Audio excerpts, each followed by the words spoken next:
पहला ही आश्रम, पहली ही वर्ण व्यवस्था, तो कैसे शास्त्र तो तब लागू हो जब उनके सिद्धांतों को आप पालन करें। उनकी शुरुआत ही खराब हो गई। माता पिता के प्रात हैं महाराज जी कह रहे हैं कि भक्तजन बहुत सारे अपनी सुविधा अनुसार संस्कार का चयन करके मार्ग पूछते हैं, मतलब जो नवीन पीढ़ी है पूजा की या संस्कार हाँ, की। मार्ग सुविधा अनुसार नहीं होता, मार्ग शास्त्र अनुसार होता है।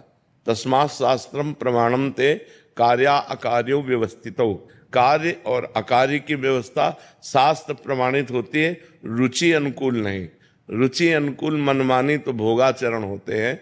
जो भगवद आचरण है वो शास्त्र आज्ञा के अनुसार होते हैं और उसी के अनुसार चलने से हमारा मंगल होगा। हम अपनी सुविधा के अनुसार चलेंगे तो हमारा मंगल भी अपनी सुविधा अनुसार पूछते हैं, तो उनको कौन सा ऐसा ग्रंथ या शास्त्र का उदाहरण दे? सबसे बड़ी बात है कि जो ऋषि मुनि बोले वो तो भगवान की कृपा से बोले।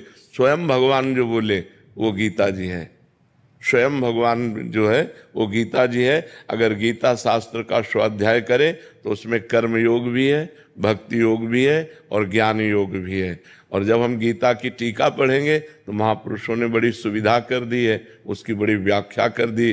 जैसे पूज्य श्री स्वामी राम सुखदास जी महाराज की जो टीका है साधक संजीवनी, संपूर्ण शास्त्रों का सार उसमें गीता व्याख्या में कर दिया है। तो पढ़ना चाहिए।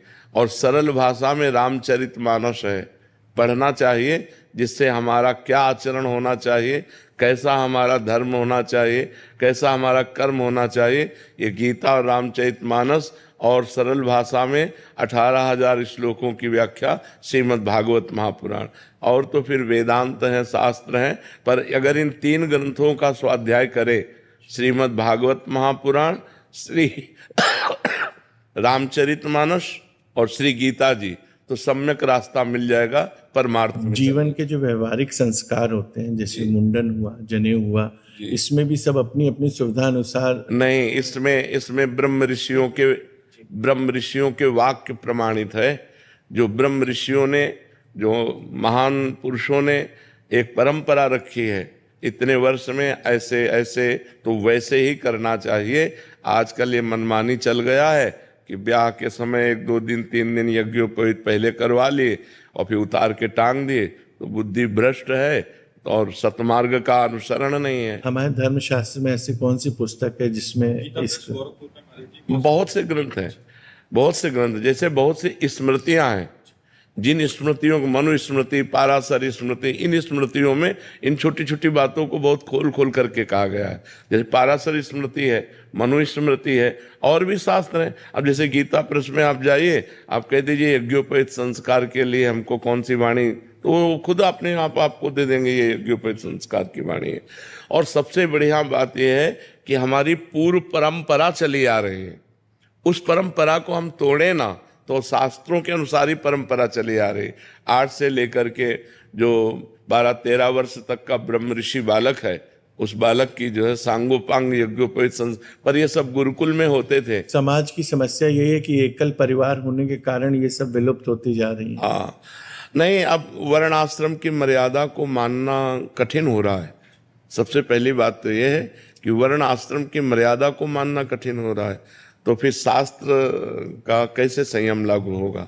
और जो हमारी प्रथम मर्यादा है ब्रह्मचर्य, नैष्ठिक ब्रह्मचर्य, संन्यास ब्रह्मचर्य, गृहस्थ, वानप्रस्थ, संन्यास, ये 4 जो व्यवस्थाएं हमारे शास्त्रों में पहले ही खराब हो चुकी।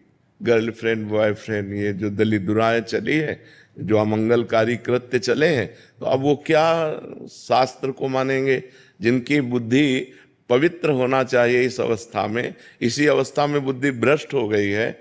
जो व्यभिचार परायण है, जो व्यसन परायण है, वो शास्त्र आज्ञा का कैसे पालन कर सकते हैं? शास्त्र आज्ञा का पालन करने के लिए तो पहला ही सूत्र है कि जन्म से लेकर के जब तक ब्याह ना हो तब तक ब्रह्मचारी रहना चाहिए। सबके लिए है ब्रह्मचर्य आश्रम, सबके लिए है। गृहस्थ आश्रम फिर द्वितीय है, फिर वानप्रस्थ, फिर संन्यास और मोक्ष पदवी की प्राप्ति। तो यहाँ पहली सीढ़ी, नींव ही खराब हो गई। ब्रह्मचर्य ही कोई नहीं रहना चाहता।